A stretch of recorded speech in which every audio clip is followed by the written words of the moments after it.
Guys what's up, welcome back to gravity circle. और पिछले video में हम लोगों ने बहुत सारी ढेर सारी बातें कर ली थी। और आज की क्लास में मतलब हम लोगों ने पिछली क्लास में rate law equation, law of mass action की बात कर ली थी। आप लोगों को बहुत इंपॉर्टेंट एक केमिकल काइनेटिक्स के चैप्टर का, जिसको बोलना चाहिए गुरु ज्ञान, अलादीन का चिराग, पता नहीं किसका क्या, जिसका जो समझना चाहो समझ लो, मैंने आपको दे दिया है ज्ञान। दैट मीन्स मतलब इस चैप्टर की जो सबसे इंपॉर्टेंट चीज है, मतलब मेरे साथ मानता हूं कि ये इस चैप्टर की जान थी। रेट लॉ कैसे लिखते हैं, रेट लॉ और लॉ ऑफ मास एक्शन में बच्चे क्यों कंफ्यूज होते हैं, लॉ ऑफ मास एक्शन कब एप्लीकेबल होगा कब नहीं होगा, रेट लॉ कैसे निकाला जाता है, और इसका जवाब है on the basis of experimentation. जब तक एक्सपेरिमेंटल रीडिंग्स नहीं आएगी आप रेट लॉ नहीं लिख सकते। अब बच्चों का सवाल आता है कि क्या सर हर बार हमें एक्सपेरिमेंटल डेटा दिया जाएगा?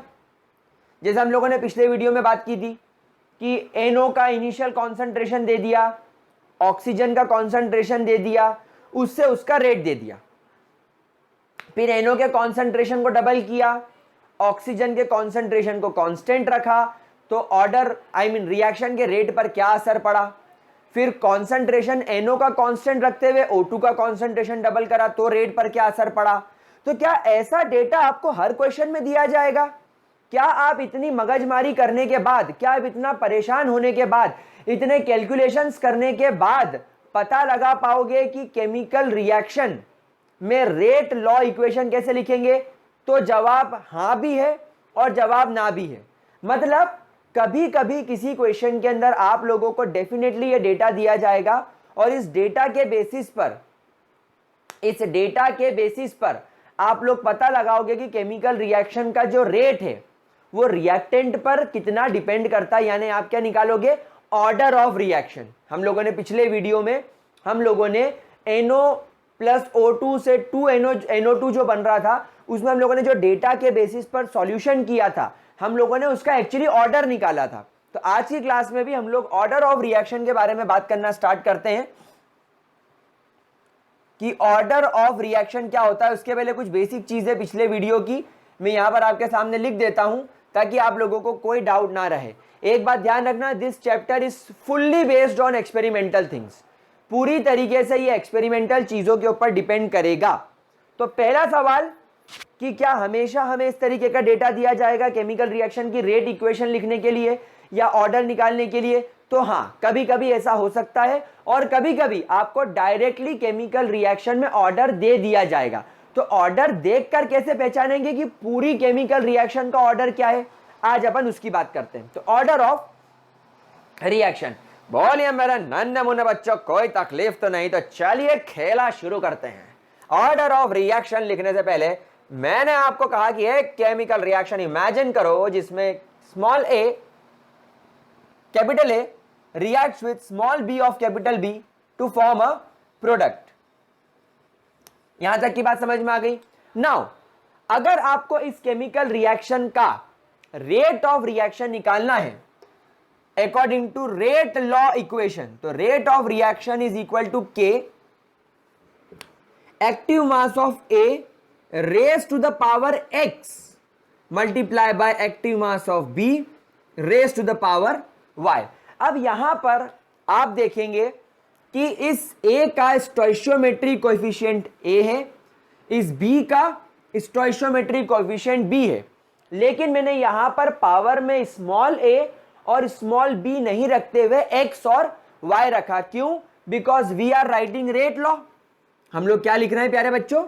हम लोग रेट लॉ लिख रहे हैं, और रेट लॉ एक एक्सपेरिमेंटल चीज है, ये एक्सपेरिमेंटल डेटा के ऊपर है। तो यहां पर हम लोग एक बात ध्यान रखेंगे, that x may be equal to a और x may not be equal to a। यहां पर हमें पता नहीं है कि a और x बराबर है या a और x बराबर नहीं है। तो हर बार यहां पर a और b लिखना गलत हो सकता है। अगर बराबर है तो आप सही हो, लेकिन अगर बराबर नहीं है फिर तो गड़बड़ हो जाएगी। इसीलिए हम लोगों ने स्टोइशियोमेट्रिक कोएफिशिएंट को ना लिखते हुए एक नया टर्म ले लिया x and y। Similarly y हो सकता है b के बराबर हो और y हो सकता है b के बराबर ना हो। क्या बात समझ में आ रही है? So therefore x and y are exponents, x and y are exponents, इसलिए हम लोगों ने x और y को एक नया नाम दे दिया एक्सपोनेंट। हम ना तो x को स्टोइशियोमेट्रिक कोएफिशिएंट ऑफ a बोल रहे हैं, हम ना तो y को स्टोइशियोमेट्रिक कोएफिशिएंट ऑफ b बोल रहे हैं। अब आपको यहां पर बात समझ में आ गई होगी कि ये पूरा एक्सपेरिमेंटल डेटा के ऊपर निर्भर करता है। आप बैलेंस्ड केमिकल रिएक्शन को देखकर उसकी पावर में a और b नहीं लिख सकते, मतलब स्टोइशियोमेट्रिक कोएफिशिएंट पावर में नहीं लिख सकते, क्योंकि एक्सपेरिमेंट करने पर पता चलता है कि ये बराबर है या नहीं। अच्छा बताओ, पिछले वीडियो में अगर आपको याद हो तो मैंने सिखा रखा है आपको कि ऐसी कौन सी केमिकल रिएक्शन है जिसमें स्टोइशियोमेट्रिक कोएफिशिएंट और एक्सपोनेंट बराबर होते हैं। मतलब यहां पर आप x की जगह a लिख सकते हो बिना परेशानी के और y की जगह b लिख सकते हो बिना किसी परेशानी के।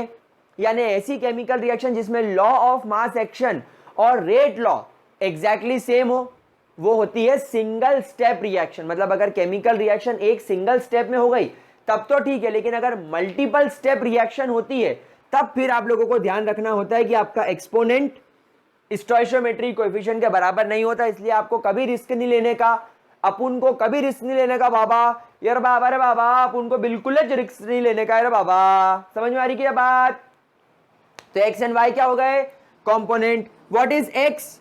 एक्स को बोला जाता है order of reaction, order of reaction with respect to reactant A, and what is Y? Y is order of reaction with respect to reactant B. reactant A के रिस्पेक्ट में order of reaction is X, reactant B के respect में order of reaction is Y. What is order of reaction with respect to A? इसका मतलब होता है अगर आप A के कॉन्सेंट्रेशन में कुछ चेंज करोगे, अगर आप A के कॉन्सेंट्रेशन में कुछ चेंज करोगे तो इसके कॉन्सेंट्रेशन में बदलाव होने की वजह से पूरी केमिकल रिएक्शन के रेट में क्या चेंज आ जाएगा। मैं यहां पर लिखवा देता हूं आप लोगों को, what do you mean by X. यहां पर मैंने एक्स का आपको एक टर्म सिखा दी, that it is order of reaction with respect to A. इसका मतलब क्या है? दैट इफ द कॉन्सेंट्रेशन, ठीक है, if the concentration of reactant ए, अगर आप रिएक्टेंट ए के कॉन्सेंट्रेशन, कॉन्सेंट्रेशन मतलब उसकी मात्रा, एक्टिव मास में अगर आप चेंज करो तो if the concentration of reactant A is changed, then how will the rate of reaction is affected, can be observed by or calculated by x। क्या बात समझ में आ गई आप लोगों को? मतलब ये आपको कौन बताएगा? x बताएगा। And similar goes for y, और exactly and same is for y, and same is for y। मतलब y के लिए आप क्या करेंगे? रिएक्टेंट B के अंदर चेंज करेंगे। पिछले वीडियो में आपको मैंने सिखाया भी था।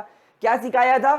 फॉर एग्जांपल अगर मान लीजिए आपके पास में रिएक्टेंट A है, रिएक्टेंट B है और केमिकल रिएक्शन का रेट है, we have a rate of reaction. ठीक है, हम लोग इसको एक बार वापस से ऑब्जर्व कर लेते हैं, फिर आगे चलते हैं। लेट्स से इसका इनिशियल कंसंट्रेशन 0.30 है, इसका इनिशियल कंसंट्रेशन 0.30, ये कॉन्सेंट्रेशन यानी कि moles per litre, moles per litre, और ये रेट ऑफ रिएक्शन क्या होता है? मोल्स पर लीटर पर सेकेंड। ठीक है, तो मान लीजिए इसका रेट आ रहा है 0.5 मोल्स पर लीटर पर सेकेंड।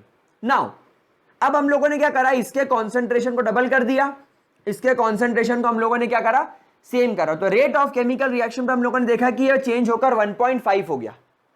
कितना हो गया? 1.5 हो गया। चलो 1.5 ने एक काम करते हैं, इसको अपन मान लेते हैं ये 2.0 हो गया। फिर इसको कांस्टेंट रखा, इसको डबल करा, तो केमिकल रिएक्शन का रेट भी डबल हो गया। आप जरा इसको ऑब्जर्व करो, क्या ये चीज क्लियर हुई आप लोगों को? मैंने क्या लिखा, समझ पाए बात को? मतलब हमने क्या करा, पहले ए, अपना जो रिएक्टेंट ए है इसका कॉन्सेंट्रेशन इतना रखा, बी का कॉन्सेंट्रेशन इतना रखा, तो रेट ऑफ केमिकल रिएक्शन 0.5 मिला। फिर ए के कॉन्सेंट्रेशन को डबल करा, बी के कॉन्सेंट्रेशन को सेम रखा, तो रेट ऑफ रिएक्शन 2.0 हो गया। यानी कितना बढ़ गया, 4 गुना ज्यादा। इसका ये कितना बढ़ गया, 4 टाइम्स। मतलब सीधी सी बात है, अगर आप ए के कॉन्सेंट्रेशन को डबल करते हो तो रेट 4 टाइम्स हो जाता है, रेट बिकम्स 4 टाइम्स।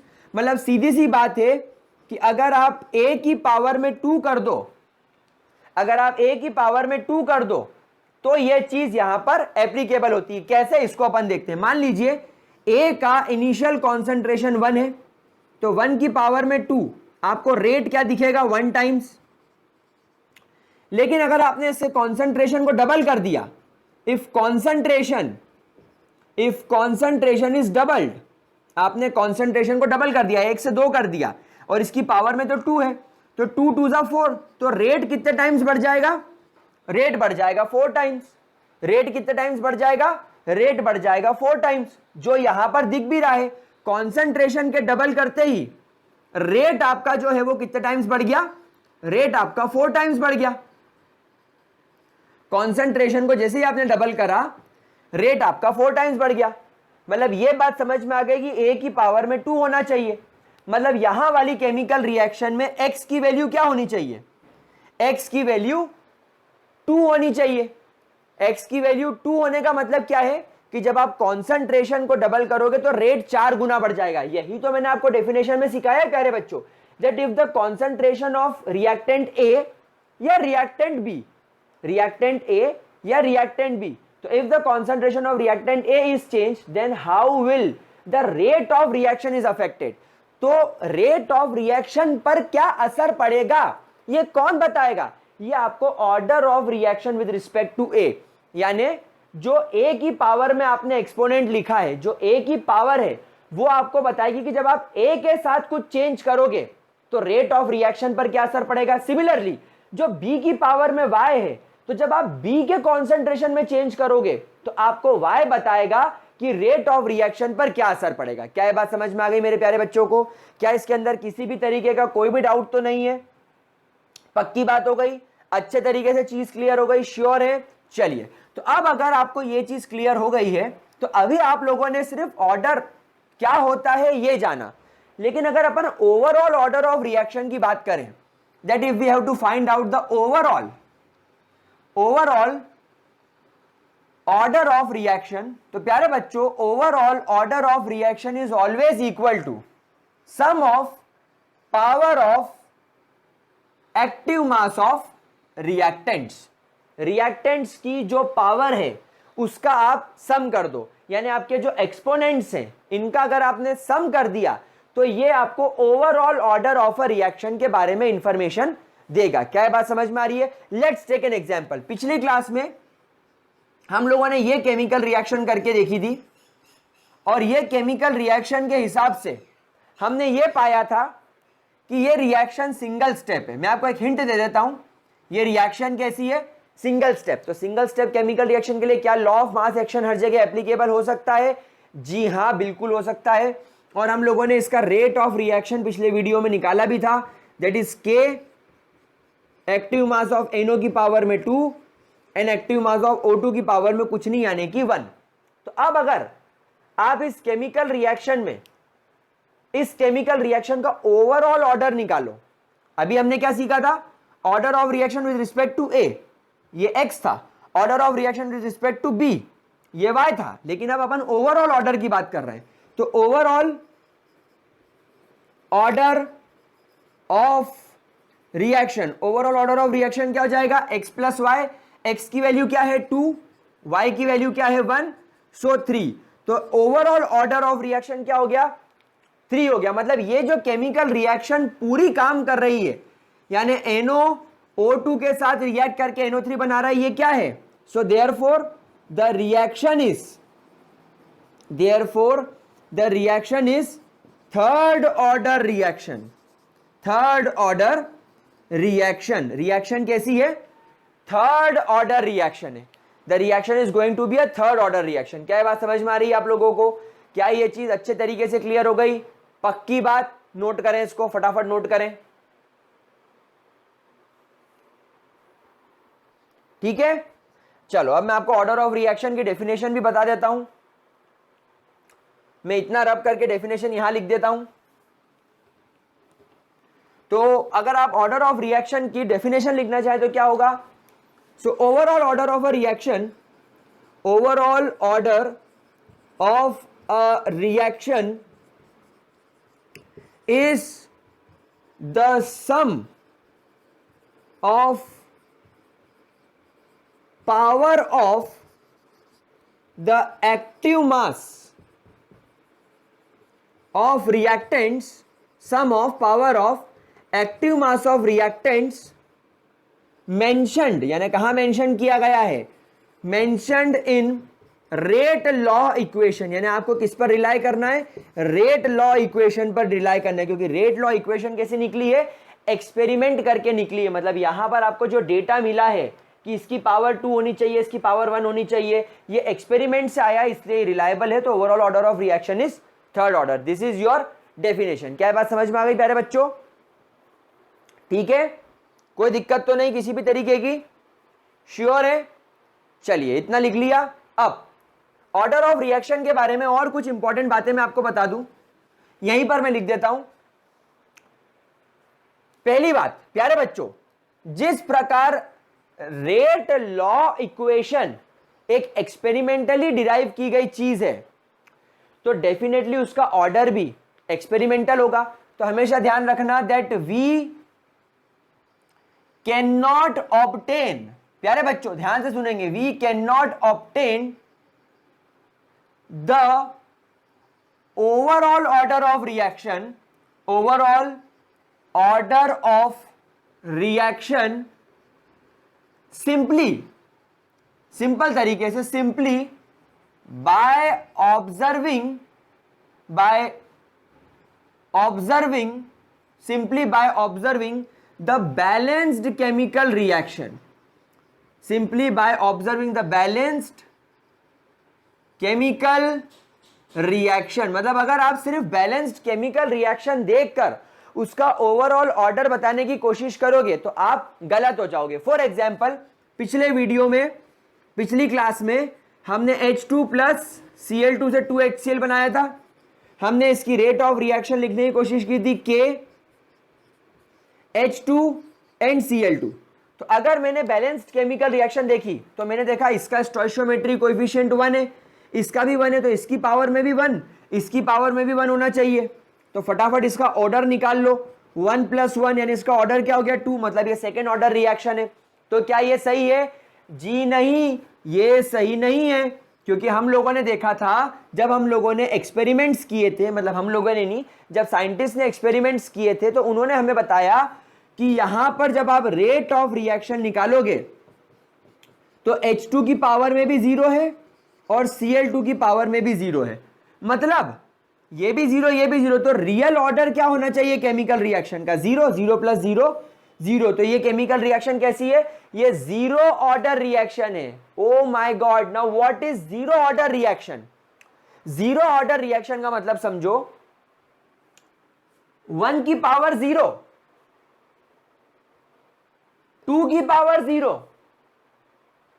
3 की पावर 0, 0 मतलब खत्म, 0 कुछ भी नहीं। तो अगर आप H2 के कॉन्सेंट्रेशन को 1 गुना बढ़ाओगे कोई चेंज नहीं होगा, 2 गुना बढ़ाओगे रेट पर कोई असर नहीं होगा, 4 गुना बढ़ाओगे कोई असर नहीं होगा, क्योंकि इसकी पावर में ही 0 है। तो जब इन्होंने केमिकल एक्सपेरिमेंट्स करे होंगे, जब उन्होंने लेबोरेटरी में देखा होगा कि जब हम H2 को Cl2 से रिएक्ट करके 2HCl बना रहे हैं तो अभी केमिकल रिएक्शन एक स्पीड से चल रही है, फिर उन्होंने इसके अंदर छेड़छाड़ चालू करी होगी, उन्होंने H2 के कॉन्सेंट्रेशन को डबल करा होगा और फिर केमिकल रिएक्शन के रेट को ऑब्जर्व किया होगा, तो उन्होंने पाया कि कोई चेंज नहीं हुआ। केमिकल रिएक्शन के रेट पर कोई असर नहीं पड़ा। अच्छा, फिर उनने H2 के कॉन्सेंट्रेशन को 4 गुना करके देखा होगा, शायद 4 गुना करने पर केमिकल रिएक्शन के रेट पर कोई असर आ जाए, तो केमिकल रिएक्शन के रेट पर फिर भी कोई असर नहीं आया। मतलब उन्होंने बोला कि केमिकल रिएक्शन का रेट हाइड्रोजन के कॉन्सेंट्रेशन पर डिपेंड नहीं करता, तुम बढ़ाओ घटाओ कोई फर्क नहीं पड़ता।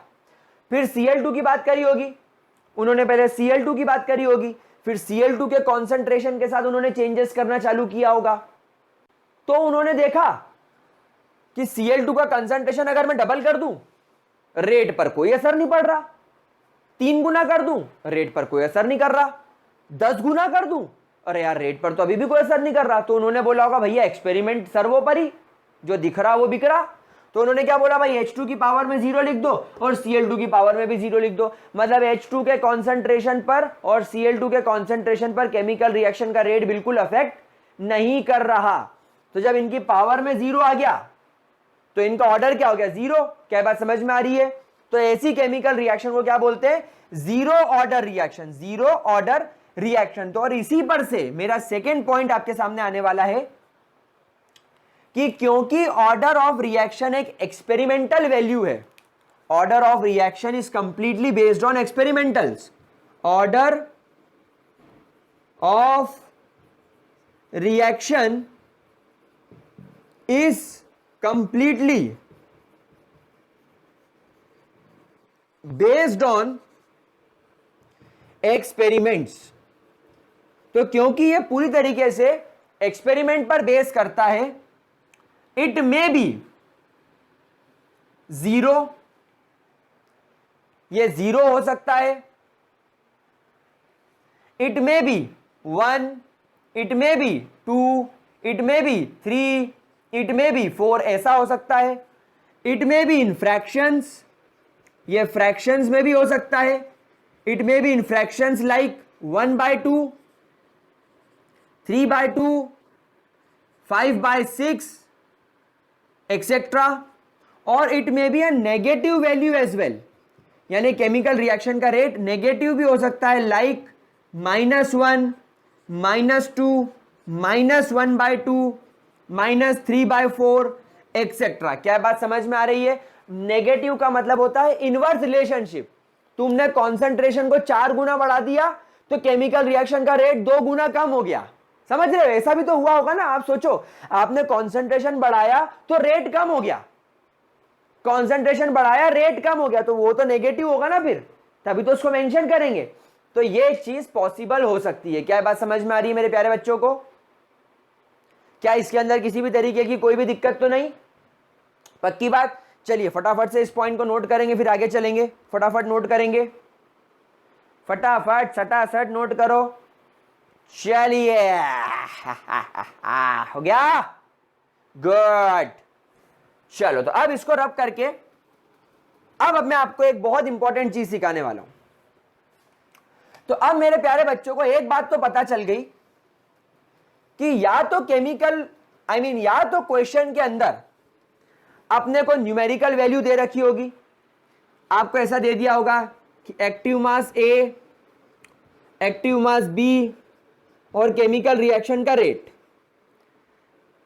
पहले कोई वैल्यू दे दी होगी, फॉर एग्जांपल 0.10, 0.20, तो रेट हो गया 1.5, ये मोल्स पर लीटर, ये भी मोल्स पर लीटर, ये मोल्स पर लीटर पर सेकेंड। बेटा यूनिट का खास ध्यान रखना।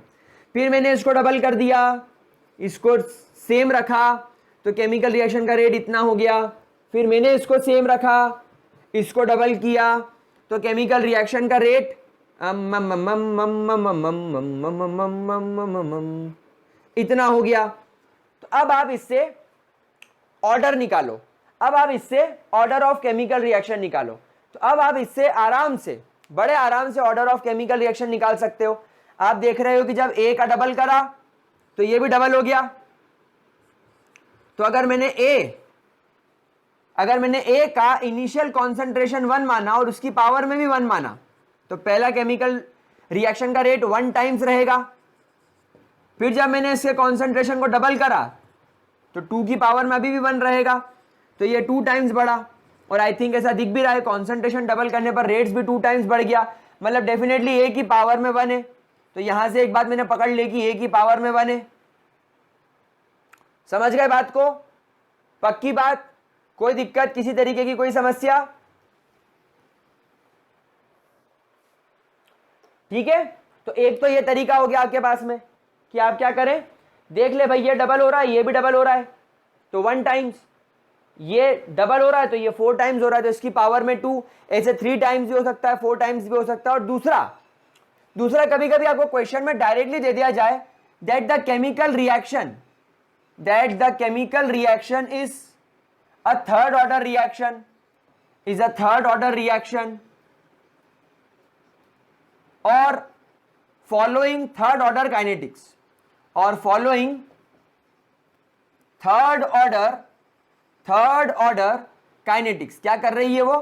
थर्ड ऑर्डर काइनेटिक्स फॉलो कर रही है। तो अगर आपको रिएक्शन दे रखी है ए गिव्स यू प्रोडक्ट, तो भाई रेट ऑफ रिएक्शन आप सीधा क्या लिख सकते हैं, के ए की पावर में 3, क्योंकि रिएक्शन में दे रखा है। तो आप इस तरीके से बड़े आराम से, बड़े इजी तरीके से ऑर्डर ऑफ रिएक्शन को पता कर सकते हैं। ठीक है, अब अपन यहां पर एक चीज ऑब्जर्व करें, हम यूनिट की बात करें, यूनिट ऑफ रेट कांस्टेंट। देखो ये कितनी इंपॉर्टेंट चीज है, unit of rate constant. What is rate constant? के। तो आप के को यहां रहने दीजिए, रेट ऑफ रिएक्शन यहां चला जाएगा, divided by A to the power X and B to the power Y. अब आप जब सब जानते ही हैं कि रेट ऑफ रिएक्शन की यूनिट होती है मोल्स पर लीटर पर सेकेंड, कॉन्सेंट्रेशन की यूनिट क्या होती है, मोल्स पर litre raise to the power X, इसकी यूनिट क्या होती है, मोल्स पर litre raise to the power Y. Now we know कि ये भी कॉन्सेंट्रेशन, ये भी कॉन्सेंट्रेशन, दोनों का बेस सेम हो गया। तो आप एक काम कर दीजिए, इसको आप ऐसा नहीं लिख सकते मोल्स पर लीटर, इसको आपने बेस कॉमन करके इसको कर दिया x प्लस वाई। ठीक है, तो अब ये कुछ ऐसा दिखने लगेगा आपको, तो मैं इसको यहां लिख देता हूं, मैं इसको ऐसा लिख देता हूं, मोल्स पर लीटर पर सेकेंड डिवाइडेड बाय मोल्स पर लीटर x प्लस वाई। अब एक बात सोचो, आप एक काम करो, आप x प्लस वाई को n मान लो, तो now we know that x plus y is equal to n। तो अब ये कैसा दिखने लगेगा, k is equal to moles पर लीटर पर सेकेंड डिवाइडेड बाय मोल्स पर litre raise to the power n। क्या बात समझ में आ गई मेरे प्यारे बच्चों को? क्या इसके अंदर किसी भी तरीके की कोई दिक्कत है ना? अब एक बात ध्यान रखिएगा, what is n? n is nothing but order of reaction. भाई x क्या है? Order of reaction with respect to reactant a, and y क्या है? Order of reaction with respect to reactant b, और x प्लस वाई क्या है? Overall order of reaction. भाई अभी यही तो निकाला, ओवरऑल ऑर्डर ऑफ रिएक्शन। तो n क्या है? n is nothing but order of reaction. क्या मेरे प्यारे बच्चों को ये बात समझ में आ गई? n क्या है? n is nothing but order of reaction. क्या ये बात समझ में आ गई आपको अच्छे तरीके से? क्या इसके अंदर कोई डाउट? फटाफट से इसको जरा नोट करो। अच्छा, या तो आप ये फंडा याद रखो, मोल्स पर लीटर पर सेकेंड डिवाइडेड बाय मोल्स पर litre raise to the power n, या आपको ये याद हो जाए तो आप ये याद कर लो, moles 1 minus n litre n minus 1 per second. या तो आप ये याद कर लो। भाई इसको जब आप फर्दर सॉल्व करोगे ना तो वो ऐसा ही दिखेगा, moles 1 minus n litre n minus 1 per second. या तो ये याद कर लो या तो ये याद कर लो। ठीक है, चलिए नोट कर लिया।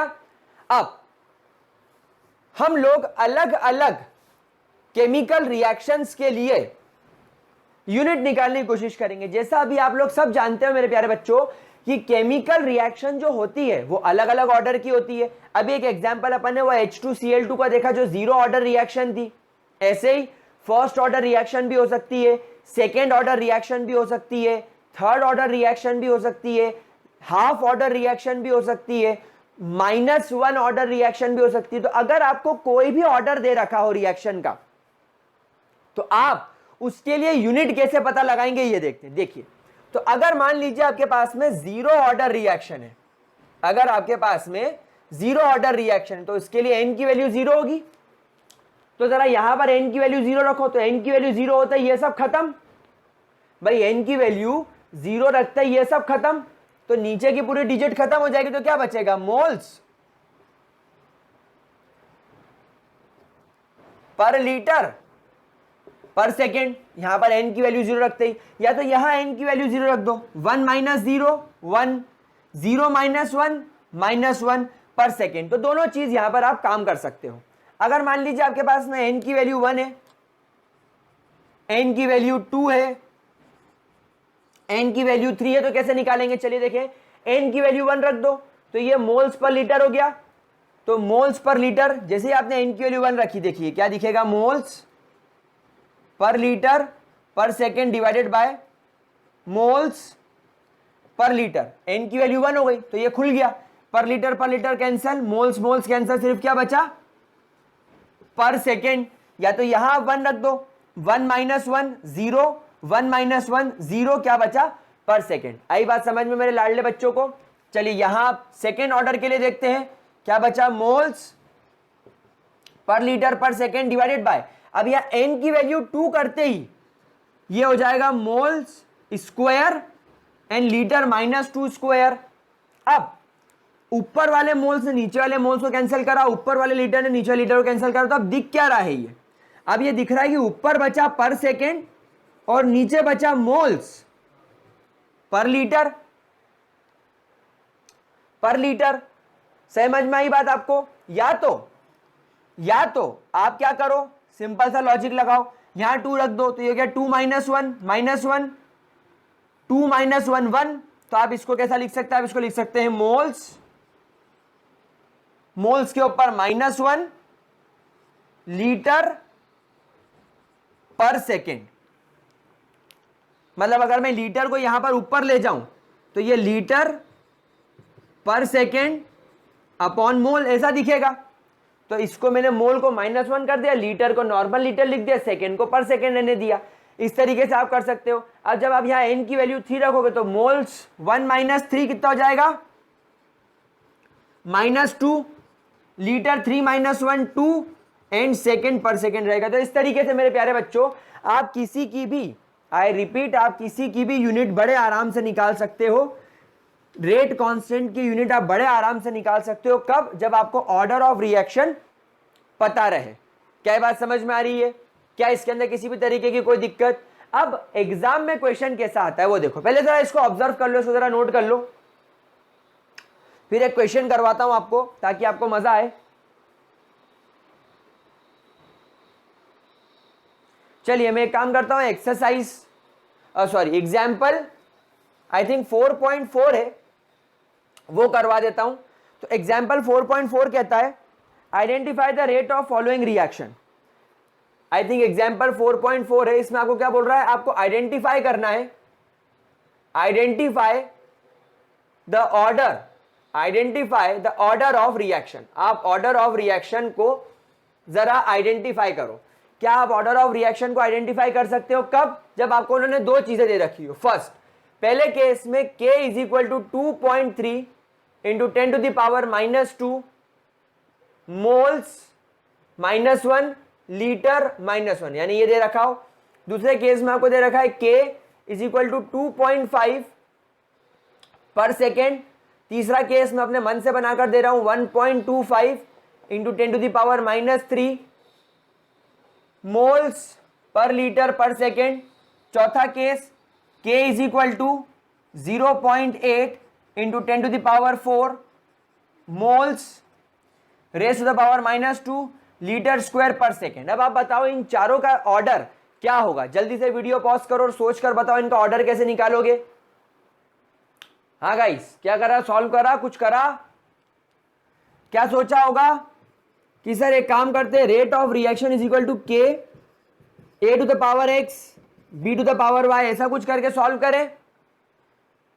k की वैल्यू दे रखी है, पर इस क्वेश्चन में ना तो रेट ऑफ रिएक्शन दिया है, ना एक्टिव मास ऑफ A, ना एक्टिव मास ऑफ B के बारे में कुछ दिया है, ना इंडिविजुअल एक्स और इंडिविजुअल वाई के बारे में दिया है, सिर्फ के की वैल्यू दी है। तो कैसे इस क्वेश्चन को सॉल्व करें? क्या ये क्वेश्चन हम लोग कभी सॉल्व कर पाएंगे?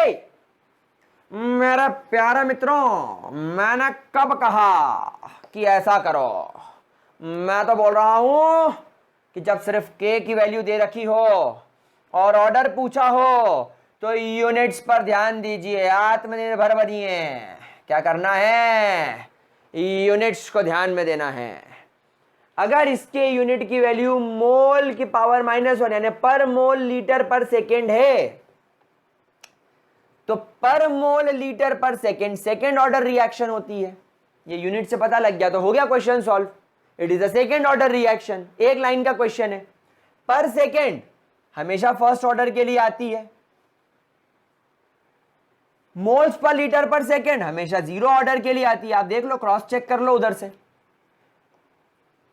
पर मोल स्क्वायर लीटर स्क्वायर पर सेकेंड, ये आपको हमेशा थर्ड ऑर्डर रिएक्शन के लिए आती है। तो बेटा जब कभी भी मेरे प्यारे बच्चों, मेरे नन्हे मुन्नो, जब कभी भी इस तरीके से आपको के की वैल्यू दे रखी हो, रेट कांस्टेंट की वैल्यू दे रखी हो और ऑर्डर पूछा हो, तो इसकी यूनिट देखो, यूनिट देखो और क्वेश्चन को सॉल्व कर दो। ना दिन दिन ना। क्या बात समझ में आ गई? यस और नो। और यूनिट निकालने के लिए क्या ये यूनिट रटनी पड़ेगी? नहीं, आपको सिर्फ एक चीज याद करनी है। क्या? K is equal to moles पर लीटर पर सेकेंड डिवाइडेड बाय मोल्स पर litre raise to the power n। या तो ये फॉर्मूला याद कर लो या तो ये याद कर लो, जो आपकी इच्छा हो। मोल्स 1 - n लीटर n-1 पर सेकेंड, या तो ये याद कर लो या तो ये याद कर लो। दोनों में से आप कुछ भी याद कर लो, आप बड़े आराम से ऑर्डर की यूनिट निकाल सकते हो और उसको क्वेश्चन में रख के चेक कर लो। ठीक है, चलिए फटाफट से आज की क्लास का लास्ट क्वेश्चन सॉल्व करेंगे। मैं ये क्वेश्चन अपने मन से बना रहा हूं। इससे मिलता जुलता क्वेश्चन आपको एग्जाम्पल के अंदर आई थिंक मिलेगा, इन टेक्स्ट में भी मिलेगा। तो अगला क्वेश्चन है, find the overall order of reaction. Find the overall order of reaction. Find the overall order of reaction. Overall order of reaction आपको फाइंड करना है कब? फर्स्ट केस में, when rate is equal to k, a to the power 3 b to the power 1. Second case, when r is equal to k, a to the power 0 b to the power 2. 3, when r is equal to k, a to the power 3 b to the power -2. 4, when r is equal to k, a to the power 1/2 b to the power 2. 5, when r is equal to k, a to the power 0 b to the power 1 c to the power 4 d to the power -3. ऐसा भी हो सकता है, इतने सारे reactant भी हो सकते हैं, तो घबराने का नहीं है। चलिए सॉल्व कीजिए। मैं आपको पहले बता चुका हूं, ऑर्डर 0 भी हो सकता है, ऑर्डर नेगेटिव भी हो सकता है, ऑर्डर फ्रैक्शन में भी हो सकता है, 0, 1, 4 कुछ भी हो सकता है। और ये सब इतने सारे रिएक्टेंट भी हो सकते हैं किसी केमिकल रिएक्शन के अंदर। तो बेटा इस वाले केस में क्या होगा? Order sum of power of reactants 3 + 1 4, तो इसका आंसर हो जाएगा 4। 0 + 2 2, 3 - 2 1, हाफ + 2 कितना होगा? 5/2 5/2 और 2.5। हमारे मार्कर ने काला टीका लगा दिया हमारे बोर्ड को, उल्टी कर दी हमारे मार्कर ने करके। 0 + 1 1, 1 + 4 4 + 1 5, 5 - 3 2, यानी ये सेकेंड ऑर्डर रिएक्शन है। तो इस तरीके से आप लोगों को ऑर्डर निकालना है। अब यहां पर वो एग्जामिनर से लड़ते मत बैठना कि सर इसकी पावर में 3 है तो 3 कैसे आई, what will be the experimental value. अगर बोर्ड में या सामने वाला पावर में आपको ये लिख कर दे रहा है, मतलब उसने सब एक्सपेरिमेंट वगैरह कर लिए होंगे, आपको झंझट करने की जरूरत नहीं है। आपको ये झंझट कब करनी है, आपको सामने वाले से कब लड़ना है? जब आपको इस तरीके से रेट लॉ इक्वेशन लिखनी हो। एक बैलेंस केमिकल रिएक्शन दे रखी हो और आपको बोला जाए इसका रेट लॉ लिखो, तब आपको पूछना पड़ेगा कि ये जो बैलेंस केमिकल रिएक्शन है क्या ये सिंगल स्टेप है? सिंगल स्टेप है तो डायरेक्टली स्टोइचियोमेट्रिक कोएफिशिएंट लगा दो ऊपर, और अगर मल्टीपल स्टेप है, तो या तो उससे डेटा मांगो, या तो उससे ये पूछो कि मल्टीपल स्टेप में से सबसे स्लोएस्ट स्टेप्स कौन सी है, जो अपन अगले वीडियो में पढ़ेंगे, उसके बारे में अपन अगले वीडियो में बात करेंगे। लेकिन अभी इतना समझ में आ गया? क्या इतना क्लियर है? चलिए गाइस, तो अगर इतना अच्छे तरीके से क्लियर है, अगर इतने के अंदर कोई परेशानी नहीं है तो दैट इज वेरी गुड। हमारा ऑर्डर ऑफ रिएक्शन यहां पर खत्म होता है। अगले वीडियो में अपन बात करेंगे मॉलिक्यूलैरिटी की। We will talk about molecularity and अगर आपके पास में एक मल्टीपल स्टेप रिएक्शन है और मल्टीपल स्टेप रिएक्शन का आपको ऑर्डर निकालना है, तो या तो एक्सपेरिमेंटल डेटा चाहिए, या उसके लिए आपके पास में एक ट्रिक और होती है जो मैं अगले वीडियो में सिखाऊंगा। तो अगले वीडियो को ध्यान से देखना जरूर, पर पहले इतना जरा पढ़ लो, इतना आई थिंक वेरी इंपॉर्टेंट है। तो बच्चों, आज की क्लास यहीं खत्म। See you guys tomorrow. Tata tata tata Tata.